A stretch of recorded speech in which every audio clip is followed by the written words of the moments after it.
Good morning dear student, welcome to doctor Tidke classes. NEET biology मध्ये आपलं स्वागत आहे. ह्यूमन रिप्रोडक्शन मध्ये आपण सेकंड टॉपिक स्टार्ट केलेला आहे बाळांनो, मेल रिप्रोडक्टिव्ह सिस्टम. आणि मेल रिप्रोडक्टिव्ह सिस्टम मध्ये आपण आता स्टार्ट करणार आहोत असेसरी डक्ट्स आणि ग्लँड कोणत्या आहेत हे पाहणार आहेत. लास्ट लेक्चर मध्ये आपण मेल रिप्रोडक्टिव्ह सिस्टम मधला पहिला जो पार्ट आहे पेयर ऑफ टेस्टिस हा पार्ट कंप्लीट केलेला आहे. असेसरी डक्ट आणि ग्लँड बद्दल तुम्हाला आयडिया आली असेल लास्ट लेक्चर वरून. ज्यांनी लेक्चर पाहिलं नसेल तर त्यांनी लेक्चर सुरुवातीचं पाहणं गरजेचं आहे. यस, लेक्चर पाहत असताना हँड रिटन नोट्स तुम्ही घेणं गरजेचं आहे. त्याला रिवाइज करणं, सोबत एनसीईआरटी रीड करणं, एमसीक्यू प्रॅक्टिस करणं खूप आवश्यक आहे. आपण आज असेसरी डक्ट्स आणि ग्लँड कंप्लीट करू. एकदा मी तुम्हाला एक आयडिया क्लिअर करतो की डक्ट कोणते आहेत आणि ग्लँड कोणते आहेत. जर बाळांनो आपल्याला सांगायचं म्हटलं तर ह्यूमन कडे पेयर ऑफ टेस्टिस आहे हे आपल्याला पाहायला भेटत आहे. या टेस्टिस मध्ये अशा प्रकारे वेगवेगळे कंपार्टमेंट आहेत, त्याला आपण टेस्टिक्युलर लोब्यूल म्हणतो. आणि या टेस्टिक्युलर लोब्यूलच्या आतमध्ये काय प्रेझेंट आहे तर टेस्टिक्युलर लोब्यूलच्या आतमध्ये प्रेझेंट आहे बाळांनो सेमिनिफेरस ट्यूब्यूल. कोण प्रेझेंट आहे? सेमिनिफेरस ट्यूब्यूल हा टेस्टिसचा पार्ट आहे. पण या सेमिनिफेरस ट्यूब्यूल मधून अशा प्रकारे यस डक्ट पुढे अराइज होतात आणि या डक्टला आपण काय म्हणतो तर या डक्टला आपण रिटे टेस्टिस म्हणतो बाळांनो. काय म्हणतो? रिटे टेस्टिस. म्हणजे हा ज्या डक्ट आहेत यांना आपण रिटे टेस्टिस म्हणतो. त्यानंतर पुढे या डक्ट पासून अशा ह्या ज्या पूर्ण डक्ट अराइज झालेल्या आहेत, ज्या टेस्टिसला सोडून बाहेर निघतात, यांना आपण वॉस इफ्रन्सिया किंवा वॉसा इफ्रन्सिया म्हणतो. त्यानंतर आपल्याला पाहायला भेटत असे की इथून पुढे हा जो कॉमासेप किंवा सीसेप पार्ट आहे पूर्ण, तर याला आपण म्हणतो इपिडिडॅमिस. आणि इपिडिडॅमिस पासून पुढे अराइज झालेला हा जो पूर्ण पार्ट आहे तर याला आपण वॉस डिफरन्स म्हणतो. या वॉस डिफरन्सला वाटेमध्ये कोण भेटणार आहे तर सेमायनल वेसिकलची डक्ट भेटणार आहे. सेमायनल वेसिकलची डक्ट. आणि सेमायनल वेसिकलची डक्ट भेटल्यानंतर पुढे तयार होणारे बाळांनो इजॅक्युलेटरी डक्ट. ओके, हा कोण आहे मला सांगा? वॉस डिफरन्स, याच्यासोबत ही सेमायनल वेसिकल ग्लँड आहे आणि हे दोघं एकत्र येऊन एक कॉमन डक्ट तयार होणार आहे. या डक्टला आपण काय म्हणणार आहोत तर त्याला इजॅक्युलेटरी डक्ट म्हणतो. ओके, याला आपण पुढे डिटेल मध्ये घेणार आहेत. मग पहिली डक्ट कोणती मला सांगा? रिटे टेस्टिस ही जी डक्ट आहे. त्याच्यानंतर वॉसा इफ्रन्सिया, त्यानंतर इपिडिडॅमिस नंतर वॉस डिफरन्सला कोणाची डक्ट कंबाईन होते? सेमायनल वेसिकलची. आणि पुढे काय तयार होते? Ejaculatory duct. ती कुठं ओपन होते तर प्रोस्टॅटिक युरेथ्रा मध्ये ओपन होते. कुठं ओपन होते? Prostatic urethra. सेम या टेस्टिस कडून हा पाथ आहे, या टेस्टिस कडून सेम पाथ असणार आहे. बरं, आता यानंतर आपल्याला पुढे सांगता येईल, यानंतर आपल्याला असेसरी ग्लँड स्टडी करायचे आहेत. आणि असेसरी ग्लँड मध्ये आपल्याला सांगता येईल की वेगवेगळ्या टाईपच्या असेसरी ग्लँड इथं प्रेझेंट आहेत बाळांनो. एक जी तुम्हाला पाउच लाईक ग्लँड दिसते याला आपण सेमायनल वेसिकल म्हणतो. या दोन आहेत.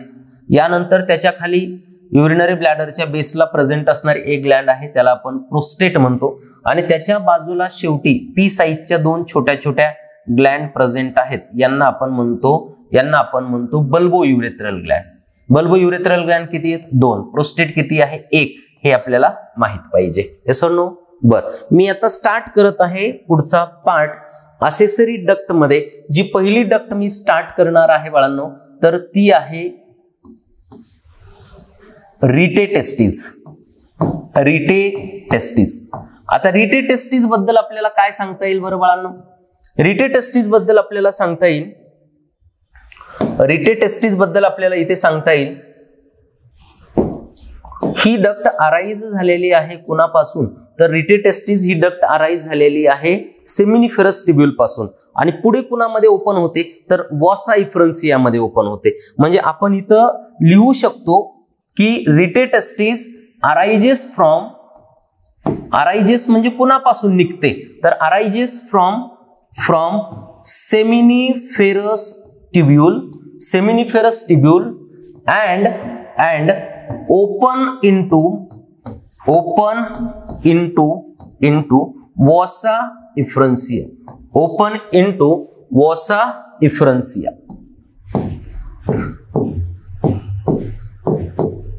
ओके, एवढीच इन्फॉर्मेशन आपल्याला आवश्यक आहे इथं. नेक्स्ट यानंतर आपण पुढे घेतो. पुढची जी डक्ट आहे तर ती आहे वॉसा इफ्रन्सिया. आणि वॉसा इफ्रन्सिया बद्दल आपल्याला बाळांनो काय सांगता येईल बरं? वॉसा इफ्रन्सिया बद्दल आपल्याला सांगता येऊ शकतं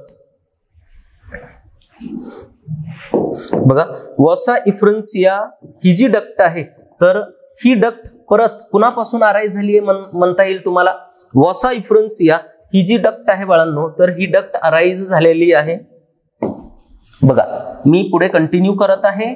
वॉसा इफ्रन्सिया ही डक्ट अराईज झालेली आहे रिटेटेस्टिस आणि पुढे कुणामध्ये ओपन होते? इपिडिडॅमिस मध्ये. म्हणजे आपण असं म्हणू शकतो it arises from rete testis arises from rete testis and open into कुणामध्ये ओपन होत आहे? Open into epididymis. यस, कुणापासून अराईज झाली आहे आणि कुणामध्ये ओपन झाली हे आपल्याला माहित असणं आवश्यक आहे. बर, आता यानंतर ही अशी डक्ट आहे बाळांनो जी पहिल्यांदा टेस्टिस मधून बाहेर निघते. म्हणजे आपण असं म्हणू शकतो की ही जी वॉसा इफ्रन्सिया आहे, वॉसा इफ्रन्सिया फर्स्ट डक्ट लीव टेस्टिस. म्हणजे टेस्टिसला सोडून बाहेर जाणारी पहिली डक्ट कोणती आहे तर ती वॉसा इफ्रन्सिया आहे. हे आपल्याला माहित असलं पाहिजे, लक्षात घ्या. नेक्स्ट यानंतर आपण पुढची जी डक्ट घेणार आहोत तर नेक्स्ट आहे बाळांनो इपिडिडॅमिस. नेक्स्ट कोण आहे? इपिडिडॅमिस. आता इपिडिडॅमिस आपल्याला माहिती आहे टेस्टिसच्या सरफेसवर बसलेली डक्ट आहे. इपिडिडॅमिस आपल्याला माहित आहे. इपिडिडॅमिस बद्दल आपल्याला सांगता येईल. काय सांगता येईल सर?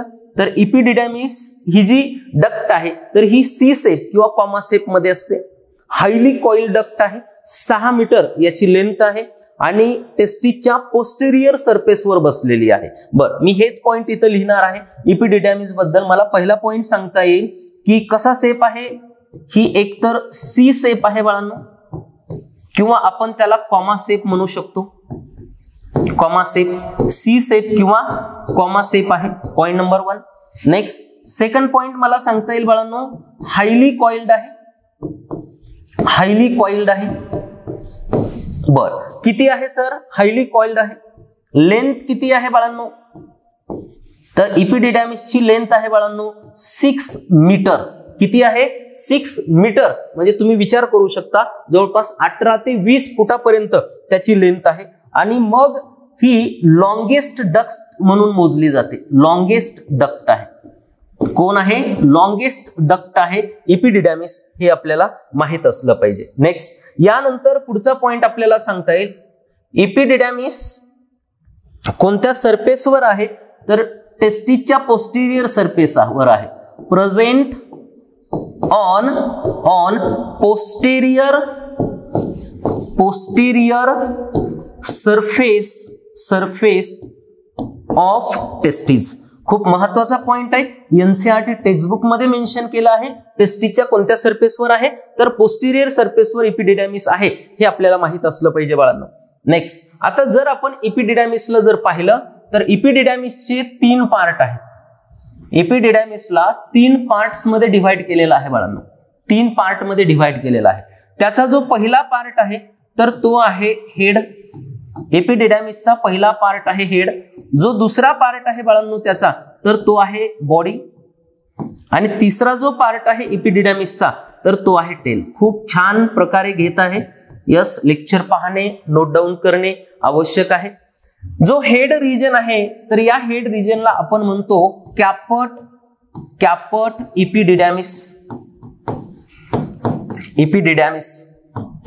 इपिडिडॅमिस. दुसरा जो पार्ट आहे बाळांनो याला आपण म्हणतो कॉर्पस इपिडिडॅमिस.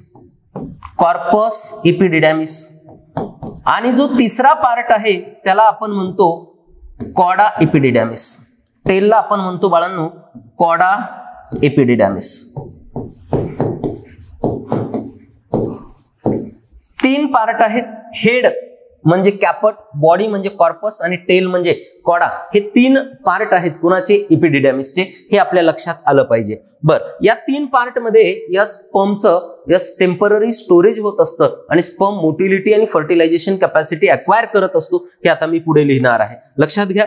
नेक्स्ट, जर आपण असं याला जर मी स्ट्रक्चर पाहिलं तर हे कसं स्ट्रक्चर आहे? आपण म्हणलं एक कॉमा शेप स्ट्रक्चर आहे किंवा आपण अशा प्रकारे सी शेप स्ट्रक्चर आहे असं म्हणलं.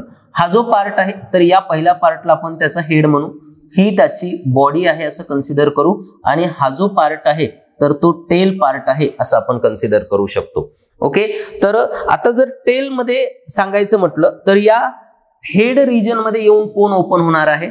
तर वॉसा इफ्रन्सिया हा पुढे हेड रिजन मध्ये ओपन होत असतो. आणि टेल पासून पुढे कोण अराइज होणार आहे? तर टेल पासून पुढे वॉस डिफरन्स अराइज होणार आहे, हे पण आपल्याला माहित असलं पाहिजे. नेक्स्ट, यानंतर पुढचा पार्ट आपल्याला घेता येईल. नेक्स्ट, यानंतर याचे जर मला फंक्शन सांगायचे म्हणलं तर एपिडिडॅमिसचे काय फंक्शन्स आहेत? इकडे बघा. नेक्स्ट मी घेत आहे फंक्शन्स. एपिडिडॅमिसच्या फंक्शन्स मध्ये आपल्याला सांगता येईल yes, temporary storage of sperm हे त्याचं महत्वाचं फंक्शन आहे. फंक्शन मध्ये पहिलं फंक्शन मी घेत आहे टेम्पररी स्टोरेज ऑफ स्पर्म. या स्पर्मला टेम्पररी स्टोरेज करण्याचं काम कुठं होतं? तर एपिडिडॅमिस मध्ये होतं, लक्षात ठेवायचं. आणि दुसरं फंक्शन मला सांगता येईल या रिजन मध्ये असताना sperm acquire motility and fertilization capacity.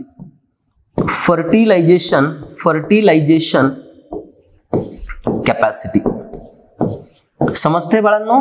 Next, म्हणजे आपण एपिडिडॅमिसचे 2 फंक्शन इथं पाहिले. एक टेम्पररी स्टोरेज ऑफ स्पर्म आणि दुसरं फंक्शन आहे यस, स्पर्म या रिजन मध्ये असताना मोटिलिटी आणि फर्टिलायझेशन कॅपॅसिटी अक्वायर करतात. बर, अकॉर्डिंग टू एनसीईआरटी टेक्स्टबुक असं म्हणलं आहे की accessory duct help for storage and transport of sperm. म्हणजे असेसरी डक्टला घेऊन यस त्यांनी सेंटेन्स बनवलेला आहे. असेसरी डक्ट म्हणजे पर्टिक्युलर एका डक्टचं नाव मेन्शन नाही केलं आपल्या एनसीईआरटी मध्ये. तर एनसीईआरटी मध्ये काय म्हटलेलं आहे सर? तर एनसीईआरटी मध्ये असं म्हटलेलं आहे की ज्याही असेसरी डक्ट आहेत, असेसरी डक्ट्स, मग ह्या एकापेक्षा जास्त असू शकतात. Accessory ducts help for transport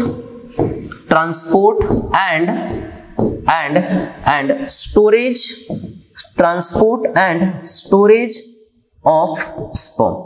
मग ज्या वेळेस ऑप्शन मध्ये एकापेक्षा जास्त ऑप्शन असतील आणि शेवटचा ऑप्शन ऑल ऑफ दीज असेल तर ऑल ऑफ दीज कडे जायचंय. आणि ज्यावेळेस 4 ऑप्शन वेगवेगळे असतील, एक ऑप्शन आहे रिटिटेस्टिस, दुसरा आहे वॉस इफ्रन्सिया, तिसरा आहे एपिडिडॅमिस आणि चौथा आहे वॉस डिफरन्स, तर अशा वेळेस स्पर्म स्टोरेजचं काम एपिडिडॅमिस मध्ये आपण हे करेक्ट आन्सर लिहू. आणि ज्या वेळेस 3 डक्ट आहेत आणि चौथा ऑप्शन ऑल ऑफ दीज असेल तर त्यावेळेस ऑल ऑफ दीज कडे आपल्याला जायचं आहे, हे आपल्याला माहित असायला पाहिजे. बरं, एपिडिडॅमिस हा पार्ट कंप्लीट झालेला आहे बाळांनो.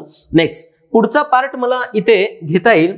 नेक्स्ट जो पार्ट आहे तर तो आहे वॉस डिफरन्स. पुढचा जो पार्ट आहे तर तो आहे वॉस डिफरन्स. आणि मग वॉस डिफरन्स बद्दल मला सांगता येईल तर हा कुणापासून अराइज झालेला आहे? तर वॉस डिफरन्स हा अराइज झालेला आहे बाळांनो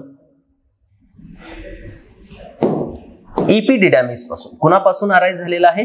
एपिडिडॅमिस पासून अराइज झालेला आहे. म्हणजे मी इथं सेंटेन्स लिहू शकतो की वॉस डिफरन्स हा अराइज झालेला आहे, अराइजेस फ्रॉम,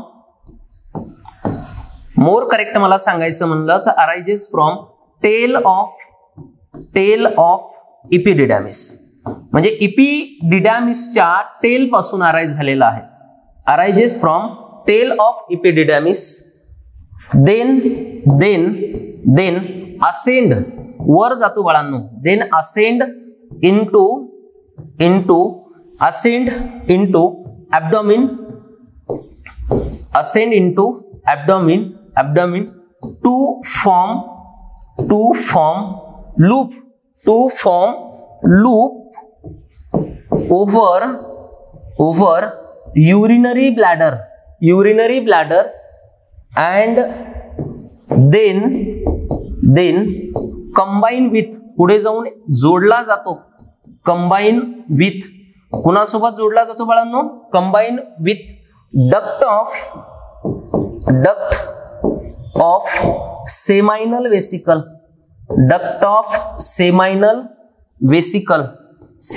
vesicle to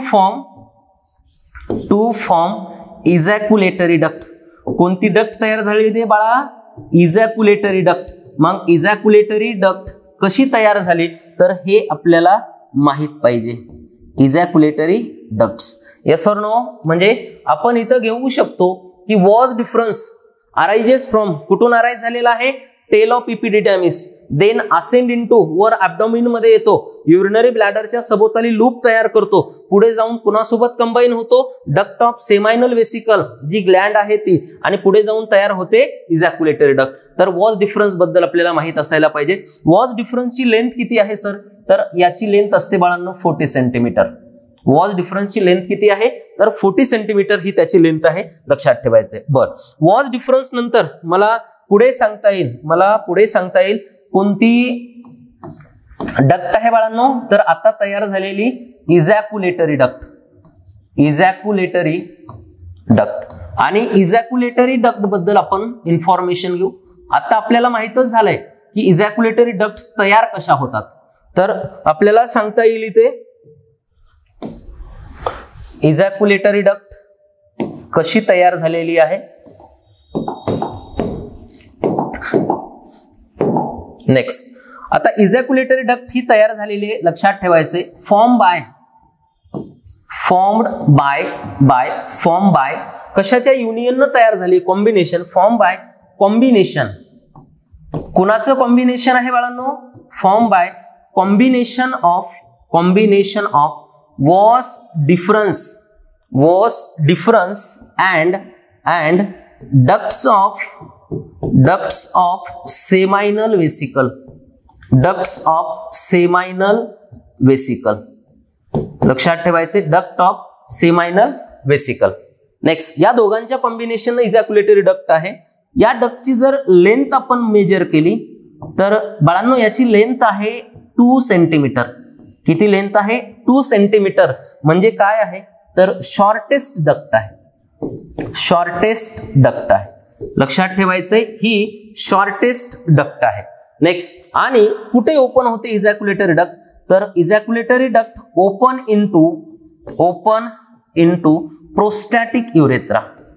लक्षात ठेवायचं, कोणत्या युरेथ्रामध्ये, प्रोस्टॅटिक युरेथ्रामध्ये ओपन होते. युरेथ्रामध्ये, आता पुढचा पार्ट आहे आपला युरेथ्रा, तर प्रोस्टॅटिक युरेथ्रामध्ये ओपन होते हे आपल्याला माहित असलं पाहिजे ejaculatory duct. Yes or no. Next, यानंतर पुढची जी डक्ट आहे तर पुढच्या डक्टला आपण युरेथ्रा पाहतो बघा, युरेथ्रा. नेक्स्ट डक्ट आहे युरेथ्रा. ओके, आता युरेथ्रा बद्दल आपल्याला सांगता येईल. युरेथ्रा किती लॉंग आहे, कुणापासून अराइज झालेला आहे हे आपल्याला इथं पाहता येईल. समोर लक्ष द्यायचं बाळांनो. Next, urethra. आता urethra arises from urinary bladder. Urine store करणारी बॅग आहे, त्या बॅग पासून युरेथ्रा अराइज झालेला आहे. म्हणजे आपण असं म्हणू शकतो की urethra arises from urinary bladder पासून अराइज झालेला आहे. किती लेंथ असते मेल युरेथ्रामध्ये, तर याची जी लेंथ आहे तर 20 सेंटीमीटर ही लेंथ आहे बाळांनो, 20 सेंटीमीटर ही लेंथ आहे. नेक्स्ट, यामध्ये जर मेल युरेथ्रा आपण पाहिला तर मेल युरेथ्रा हा कॅरी करतो, urethra carry urine as well as cement. लक्षात ठेवायचे, काय कॅरी करतो, युरिन कॅरी करतो युरिनेशनच्या वेळेस, आणि सिमेंट कॅरी करतो सेक्सुअल रिलेशनच्या वेळेस. It carry urine as well as semen, hence called म्हणून त्याला आपण म्हणतो hence called urinogenital duct. Urinogenital duct. Urinogenital duct हे नाव आपण फक्त मेल युरेथ्रालाच देऊ शकतो बाळांनो, फिमेल युरेथ्राला नाही, कारण फिमेल युरेथ्रा फक्त कॅरी करतो युरिन, सिमेन कॅरी करत नाही, कारण तिथं प्रोडक्शनच होत नाही सिमेनचं. नेक्स्ट, यानंतर इथे आपल्याला सांगता येईल युरेथ्रा कुणापासून अराईज झालेला आहे, युरिनरी ब्लॅडर पासून अराईज झालेला आहे. त्यानंतर मेल युरेथ्रा कॅरी करतो urine as well as semen, म्हणून त्याला काय म्हटलेलं आहे, युरिनोजेनाइटल डक्ट म्हटलेला आहे. बर, यानंतर नेक्स्ट पॉइंट मला सांगता येईल, आता हा जो युरेथ्रा आहे बाळांनो, तर त्याला 3 पार्ट मध्ये डिव्हाइड केलेला आहे. युरेथ्राला 3 पार्ट मध्ये डिव्हाइड केलेला आहे. इकडे बघा, अशा प्रकारे जर मी असं म्हणलं की हा युरिनरी ब्लॅडर आहे, या युरिनरी ब्लॅडर पासून हा युरेथ्रा अराईज झालेला आहे. या युरेथ्राची ही आउटर मोस्ट ओपनिंग आहे, या ओपनिंगला आपण युरेथ्रल मियाटस म्हणतो. नेक्स्ट, इथे जर आपण पाहिलं तर या युरिनरी ब्लॅडरच्या बेसला एक ग्लँड प्रेझेंट आहे आणि या ग्लँडला आपण काय म्हणतो, प्रोस्टेट ग्लँड. काय म्हणतो, प्रोस्टेट ग्लँड. या प्रोस्टेट ग्लँडनं कव्हर केलेला जो पार्ट आहे तर त्याला आपण प्रोस्टॅटिक युरेथ्रा म्हणतो. त्यानंतर त्याच्या खालचा जो पार्ट आहे जिथं टी साइज 2 ग्लँड बसलेले आहेत आणि या ग्लँडला आपण म्हणतो बल्बो युरेथ्रल ग्लँड. इथं मेम्ब्रेनस युरेथ्राचा पार्ट असतो आणि खालचा जो आहे तर तो पेनाइल युरेथ्रा आहे. म्हणजे मला जर दाखवायचं म्हटलं तर प्रोस्टेट ग्लँडनं सराउंड केलेला जो पार्ट आहे तर एवढा पार्ट म्हणजे काय आहे, तर हा आहे prostatic urethra. Prostatic urethra. Prostatic urethra. Okay. Next, यानंतर जो त्याच्यानंतर छोटासा रिजन आहे जो बल्बो युरेथ्रल ग्लँडनं कव्हर केलेला आहे, तर याला आपण म्हणतो मेम्ब्रॅनस युरेथ्रा. मेम्ब्रॅनस युरेथ्रा. आणि जो लॉंगेस्ट पार्ट यस, याला आपण म्हणतो पेनाइल युरेथ्रा. Penile urethra. म्हणजे 3 प्रकारचे युरेथ्रा किंवा 3 युरेथ्राचे 3 पार्ट आहेत, प्रोस्टॅटिक युरेथ्रा, मेम्ब्रेनस युरेथ्रा आणि पेनाइल युरेथ्रा. आणि युरेथ्राची जी एक्सटर्नल ओपनिंग आहे त्याला म्हटलं जातं युरेथ्रल मीटस. लक्षात ठेवायचं, मीटसचा अर्थ असतो ओपनिंग, लक्षात ठेवायचं युरेथ्रल मीटस. मग आपण इथं अशी हेडिंग टाकू शकतो, इथे आपल्याला हेडिंग टाकता येईल की पार्ट्स ऑफ युरेथ्रा. इथे आपल्याला हेडिंग टाकता येऊ शकते पार्ट्स ऑफ युरेथ्रा. आणि युरेथ्राचे पार्ट किती आहेत बाळांनो, तर 3 पार्ट आहेत युरेथ्राचे. हे 3 पार्ट आपल्याला इथं दिसत आहेत, प्रोस्टॅटिक युरेथ्रा, मेम्ब्रेनस युरेथ्रा आणि पेनाइल युरेथ्रा. प्रोस्टेट ग्लँडनं सराउंड केलेला prostatic urethra, bulbo urethral ग्लँडच्या region मध्ये असणारा मेम्ब्रेनस युरेथ्रा आणि पूर्ण पेनिस मधून रन करतो यस पेनाइल युरेथ्रा आहे. आता या तिघांमध्ये लॉंगेस्ट कोण आहे, तर आपण असं म्हणू शकतो की पेनाइल युरेथ्रा जो आहे तर तो कसा आहे, लॉंगेस्ट आहे, ज्याची लेंथ सर्वात जास्त आहे. मेम्ब्रेनस युरेथ्रा जो आहे तर तो शॉर्ट आहे. आणि हा जो आहे तर याची इंटरमिडिएट लेंथ आहे. लक्षात ठेवायचंय, इंटरमिडिएट लेंथ कोणाची आहे, तर प्रोस्टॅटिक युरेथ्राची आहे. हे आपल्या लक्षात आलं पाहिजे. समजतंय सर्वांना. नेक्स्ट, यानंतर युरेथ्राची जी ओपनिंग आहे outer most, urethral meatus. Yes, हा महत्वाचा एमसीक्यू आहे आपला, जो टेक्स्ट बुक मध्ये मेन्शन केलेला आहे, लक्षात ठेवायचं. नेक्स्ट, यानंतर असेसरी डक्ट आपल्याला माहित झाल्या पूर्ण. आता यामध्ये जर मला 5 सांगायचं असेल तर स्पर्म पाथवे जर मला सांगायचं असेल, स्पर्म पाथवे ज्याच्यावर PYQ आहे, प्रिव्हियस इयर क्वेश्चन आहे. ओके, स्पर्म पाथवेवर PYQ आहे, प्रिव्हियस इयर क्वेश्चन आहे. आणि मग स्पर्मचा पाथवे जर आपल्याला सांगायचं म्हटलं तर स्पर्म प्रोडक्शन कुठं झालं होतं रे बाळांनो, स्पर्म प्रोडक्शन चालू होतं सेमिनिफेरस ट्यूब्यूल मध्ये. कुठे, सेमिनिफेरस ट्यूब्यूल्स मध्ये. सेमिनिफेरस ट्यूब्यूल्स पासून स्पर्म पुढे कुठे जातील, रिटेटेस्टिस. बरोबर, रिटेटेस्टिस. रिटेटेस्टिसच्या नंतर पुढे स्पर्म कुठं जातील, वॉसा इफ्रन्सिया. वॉसा इफ्रन्सियाच्या पुढे कुठं जातील बाळांनो, एपिडिडॅमिस. आणि इपिडिडॅमिसच्या पुढे स्पर्म कुठं जातील, वॉस डिफरन्स. नेक्स्ट वॉस डिफरन्सच्या नंतर स्पर्म पुढे जातील इजॅक्युलेटरी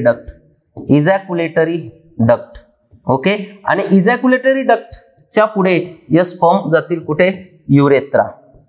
आणि युरेत्राच्या नंतर फायनली स्पर्म हे रिलीज केले जातील बाळांनो आउटसाइड. ओके, म्हणजे स्पर्म पाथवे हा 2 वेळेस नीट मध्ये आलेला क्वेश्चन आहे. याच्याबद्दल आपल्याला इथे माहित असणं खूप आवश्यक आहे. बरोबर, स्पर्मचा जो पाथवे आहे तर हा पाथवे सेमिनिफरस ट्यूब्यूल मध्ये स्पर्म प्रोडक्शन होतं, तिथून रिटेटेस्टिस, वॉस डिफरन्सिया, एपिडिडॅमिस, वॉस डिफरन्स, इजॅक्युलेटर डक्ट, युरेत्रा आणि आउटसाइड हा पाथवे आपल्याला नीट मध्ये विचारलेला आहे, हे आपल्याला माहित पाहिजे. समजतंय सर्वांना? Yes or no? Yes sir. Next यानंतर पुढचा पॉइंट मला घेता येईल. तर बाळांनो अशा प्रकारे ह्या असेसरी डक्ट आहेत ज्या एकदम छान प्रकारे कंप्लीट केल्यात. नेक्स्ट पुढचा जो टॉपिक आहे तर तो असणार आहे असेसरी ग्लँड्स. नेक्स्ट टॉपिक मी हेडिंग टाकत आहे असेसरी ग्लँड्स. आणि असेसरी ग्लँड्स मध्ये आपल्याला 3 प्रकारच्या ग्लँड इथं कंप्लीट करायच्यात बाळांनो. 3 प्रकारच्या ग्लँड इथं कंप्लीट करायच्या आहेत. नेक्स्ट ज्या पहिल्या टाईपच्या ग्लँड आहेत ऑलरेडी तुम्हाला थोड्या प्रमाणामध्ये माहिती आहे याची. बरोबर, नेक्स्ट इथे मी कंटिन्यू करत आहे. असेसरी ग्लँड्स मध्ये जी पहिल्या टाईपची ग्लँड आपण स्टार्ट करतोय तर ती असणार आहे सेमायनल वेसिकल. याच्याबद्दल तुम्ही बऱ्याच वेळेस ऐकलं आहे सेमायनल वेसिकल. मग सेमायनल वेसिकल बद्दल काय सांगता येईल, तर फर्स्ट पॉइंट मी सांगत आहे बाळांनो. सेमायनल वेसिकल ऑलरेडी मी डायग्राम मध्ये तुम्हाला दाखवलं आहे लेक्चरच्या सुरुवातीला. फर्स्ट पॉइंट मला सांगता येईल ही पियर्ड ग्लँड आहे. पियर्ड ग्लँड्स म्हणजे जोडीनं प्रेझेंट आहेत, लक्षात ठेवायचे. पियर आहे, एक जोडी आहे, 2 ग्लँड आहेत. नेक्स्ट कुठं प्रेझेंट आहेत, तर प्रेझेंट बिटवीन युरिनरी ब्लॅडर आहे समोरच्या बाजूला अँड रेक्टम आहे मागच्या बाजूला. यस, कुणामध्ये प्रेझेंट आहे बाळांनो, युरिनरी ब्लॅडर आहे समोरच्या बाजूला आणि मागच्या बाजूला रेक्टम आहे. रेक्टम हा लार्ज इंटेस्टाइनचा पार्ट आहे, लक्षात ठेवावं लागेल आपल्याला थोड्या प्रमाणामध्ये. नेक्स्ट यानंतर मला पुढचा पॉइंट सांगता येईल. Next present between urinary bladder and rectum. यानंतर काय सिक्रेट करते, तर लक्षात ठेवायचंय सिक्रेट 60% ऑफ सेमायनल प्लाझ्मा. म्हणजे सेमायनल प्लाझ्मा जो आहे पूर्ण त्याच्यामध्ये 60% सिक्रेशन हे सेमायनल वेसिकलचं असतं, हे आपल्याला माहित असणं आवश्यक आहे. किती पर्सेंट? 60%. नेक्स्ट पॉइंट आपल्याला इथे सांगता येईल या सिक्रेशन मध्ये काय असतं, तर याचं जे सिक्रेशन आहे, secretion contain fructose, prostaglandin, etc. Secretion मध्ये काय आहे बाळांनो, फ्रक्टोज आहे. फ्रक्टोज हा एनर्जी सोर्स आहे स्पर्म साठी. यस, फ्रक्टोज कार्बोहायड्रेट आहे आणि स्पर्म फूड म्हणून त्याचा वापर करतात. नेक्स्ट यानंतर अजून कोण आहे इथं, तर प्रोस्टाग्लॅंडिन आहे. यस, प्रोस्टाग्लॅंडिन हे याची कॉन्ट्रॅक्शनची प्रॉपर्टी असते जो स्पर्म मोटिलिटीसाठी मदत करतो, लक्षात ठेवायचे. फ्रक्टोज हा एनर्जी सोर्स आहे स्पर्म साठी आणि प्रोस्टाग्लॅंडिन मूवमेंट साठी मदत करतो, हे आपल्याला माहित असायला पाहिजे. नेक्स्ट यानंतर सेमायनल वेसिकल बद्दल आपल्याला एक महत्वाची गोष्ट याच्या अगोदर सांगितली होती की वॉस डिफरन्सची डक्ट याच्या डक्ट सोबत कंबाईन होते आणि पुढे काय तयार करते, इजॅक्युलेटरी डक्ट तयार करते, हे पण आपल्याला माहित असणं आवश्यक आहे. बरं, सेमायनल वेसिकलच्या नंतर नेक्स्ट जी ग्लँड आहे, तर नेक्स्ट ग्लँड कोण आहे, तर बाळांनो प्रोस्टेट ग्लँड आहे. कोण आहे, प्रोस्टेट ग्लँड. आणि प्रोस्टेट ग्लँड बद्दल आपल्याला काय सांगता येईल, तर ही सिंगल ग्लँड आहे. काय आहे बाळांनो, सिंगल ग्लँड आहे. प्रोस्टेट ग्लँड ही सिंगल ग्लँड आहे आणि कुठं प्रेझेंट आहे, तर बेसला आहे, युरिनरी ब्लॅडरच्या बेसला प्रेझेंट आहे, लक्षात ठेवायचे. म्हणजे आपल्याला सांगता येईल एकतर पॉइंट नंबर 1 सिंगल ग्लँड आहे, मागची आहे पियर मध्ये, ही कशी आहे, सिंगल ग्लँड आहे. यानंतर नेक्स्ट पॉइंट कुठं प्रेझेंट आहे, प्रेझेंट बिलो. कोणाच्या खाली प्रेझेंट आहे बाळांनो, present below urinary bladder. Next point आपल्याला सांगता येईल बाळांनो, प्रोस्टेट ग्लँडचं जे सिक्रेशन आहे ते 30% सेमायनल प्लाझ्मा तयार करतं. सेमायनल वेसिकलचं 60% सिक्रेशन असतं आणि 30% हे प्रोस्टेट ग्लँडचं सिक्रेशन असतं सिमेनमध्ये, हे आपल्याला माहित असणं आवश्यक आहे. त्यानंतर नेक्स्ट पॉइंट मला सांगता येईल बाळांनो, याच्या सिक्रेशन मध्ये काय प्रेझेंट आहे, तर याच्या सिक्रेशन मध्ये प्रेझेंट आहे कॅल्शियम. काय प्रेझेंट आहे बाळांनो? कॅल्शियम. त्याचबरोबर याच्याकडे प्रेझेंट आहेत सर्टन एन्झाइम्स. सेमायनल वेसिकलच्या सिक्रेशन मध्ये मी सांगितलं होतं तुम्हाला काय प्रेझेंट आहे, फ्रक्टोज आहे, प्रोस्टाग्लॅन्डिन आहे आणि इथं कॅल्शियम आणि सर्टन एन्झाइम्स प्रेझेंट आहेत, हे आपल्याला माहित पाहिजे. सर कॅल्शियमचं इम्पॉर्टन्स काय आहे, तर कोॲग्युलेशन ऑफ सिमेनसाठी मदत करतं. सिमेन गोठलं पाहिजे थोड्या प्रमाणामध्ये, थिक झालं पाहिजे, याच्यासाठी मदत करतं. आणि काही एन्झाईम आहेत जे स्पर्मला मोटिलिटी, फर्टिलायझेशन कॅपॅसिटी डेव्हलप होण्यासाठी मदत करतात. ओके, नेक्स्ट पॉइंट आपल्याला इथे सांगता येईल बाळांनो, याचं जे सिक्रेशन आहे तर हे अल्कलाइन असतं. म्हणजे जे सिक्रेशन आहे प्रोस्टेट ग्लँडचं, secretion is alkaline.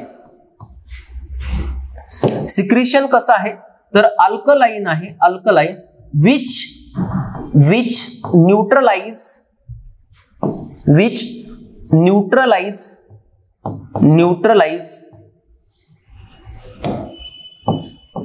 acidic nature of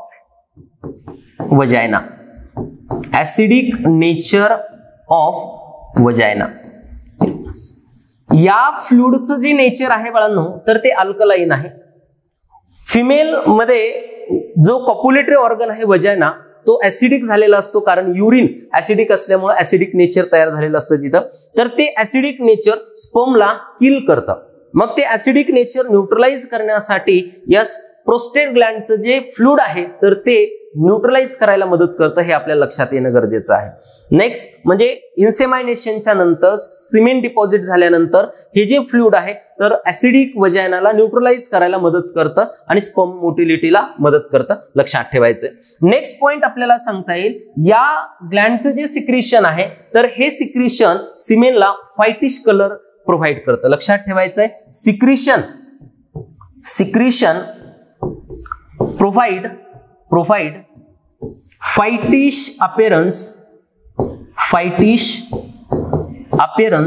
to semen. whitish appearance to semen.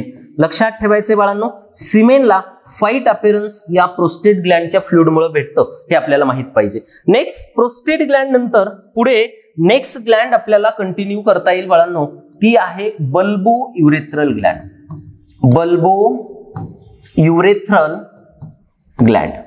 आणि बल्बो युरेथ्रल ग्लँड बद्दल आपल्याला काय माहिती घेता येईल बघा.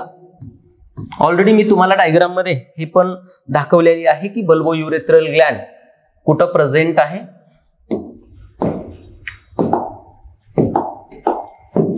नेक्स्ट बल्बो युरेथ्रल ग्लँडला दुसरं नाव आहे also called Cowper's gland.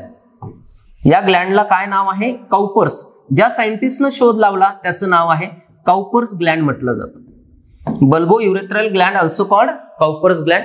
Next pair मध्ये आहे बाळांनो, पियर्ड आहे, जोडी आहे यांची. एक ग्लँड फक्त सिंगल मध्ये आहे प्रोस्टेट, बाकीच्या दोन्ही पियर मध्ये आहेत. नेक्स्ट यानंतर कुठं प्रेझेंट आहे बाळांनो?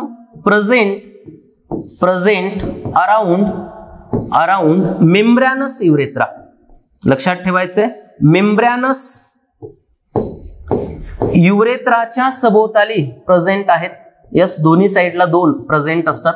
नेक्स्ट यांची जर आपण साईज पाहिली बाळांनो तर साईज काय आहे तर पी साईज मध्ये प्रेझेंट आहेत. लक्षात ठेवायचंय, पी साईज मध्ये या ग्लँड प्रेझेंट आहेत. या ग्लँडचं काम काय आहे तर या ग्लँड सिक्रीट करतात. Yes, secrete mucus. काय सिक्रीट करतात बाळांनो? म्युकस सिक्रीट करण्याचं काम आहे, सिक्रीट म्युकस. आणि म्युकस कशाला मदत करतं? Secrete mucus which help in lubrication of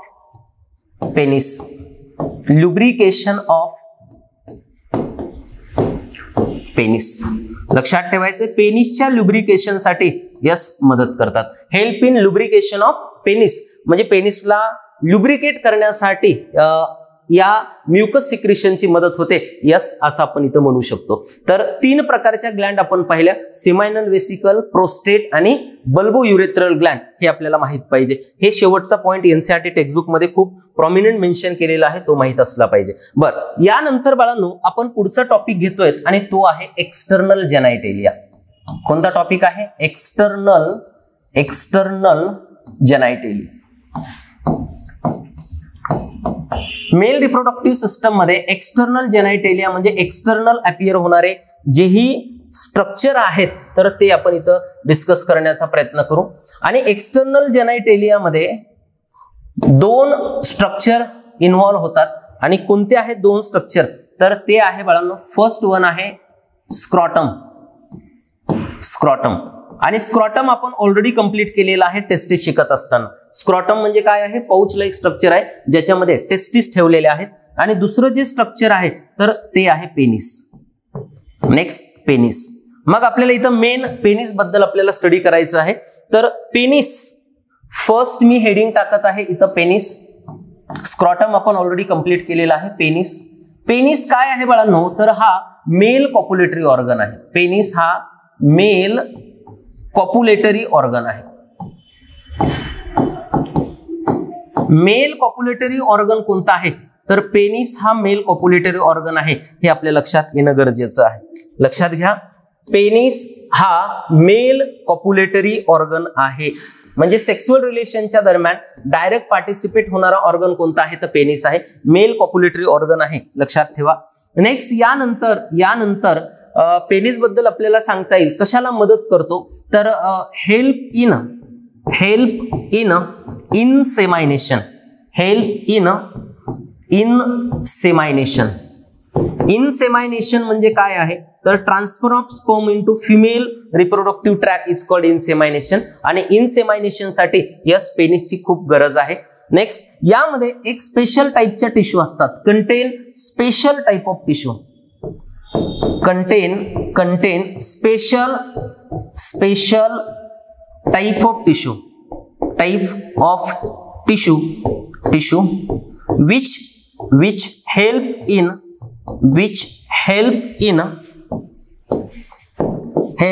erection of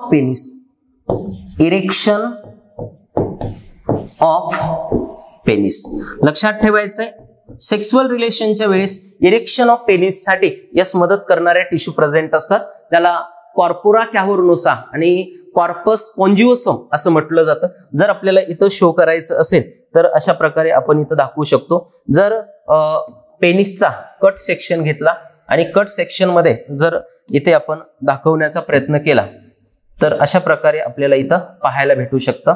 next, हा पेनिसचा कट सेक्शन आहे आणि या कट सेक्शन मध्ये अशा प्रकारे 2 फोल्ड टिश्यूच्या प्रेझेंट असतात. त्यांना कॉर्पोरा कॅव्हर्नोसा म्हटलं जातं. आणि एक फोल्ड ही असते ती कॉर्पस स्पॉन्जिओसम आणि ज्याच्यामधून अशा प्रकारे युरेथ्रा पास झालेला असतो. बरोबर. नेक्स्ट, मग या ज्या 2 टिश्यू फोल्ड आहेत यांना म्हणतो आपण कॉर्पोरा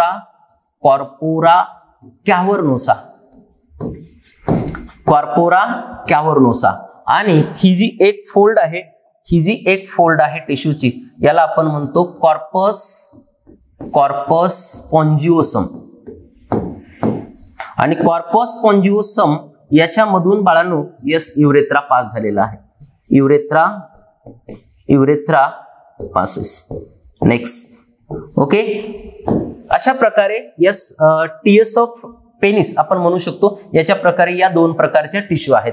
लक्षात ठेवायचं, या पेनिस मध्ये असणाऱ्या 2 प्रकारच्या इरेक्टाईल टिश्यू आहेत. कोणत्या 2 प्रकारच्या? एक आहे कॉर्पोरा कॅव्हर्नोसा आणि दुसरी आहे कॉर्पस स्पॉन्जिओसम. या 2 प्रकारच्या टिश्यू आपल्याला इथं पाहायला भेटतात. तर ही जी इन्फॉर्मेशन आहे तर ही मेल पेनिस बद्दल आहे, हे आपल्या लक्षात येणं गरजेचं आहे. यस, मेल कॉप्युलेटरी ऑर्गन आहे, इन्सेमायनेशन साठी मदत करतो. त्याच्यामध्ये स्पेशल टाइपचे टिश्यू आहेत ज्या पेनिसच्या इरेक्शन साठी मदत करतात. तर अशा प्रकारे एक्सटर्नल जेनायटेलियामध्ये पेनिस आणि स्क्रॉटम यांना इन्क्लूड केलेलं आहे. याच बरोबर मेल रिप्रोडक्टिव्ह सिस्टम इथं कंप्लीट झालेली आहे. तर आपण सर्वांनी व्हिडिओ लेक्चर पाहावेत. नीट बायोलॉजीचं 100% प्रिपरेशन या व्हिडिओच्या माध्यमातून तुमचं होऊ शकतं. व्हिडिओ आवडला तर लाईक, शेअर आणि कमेंट जरूर करा. थँक्यू.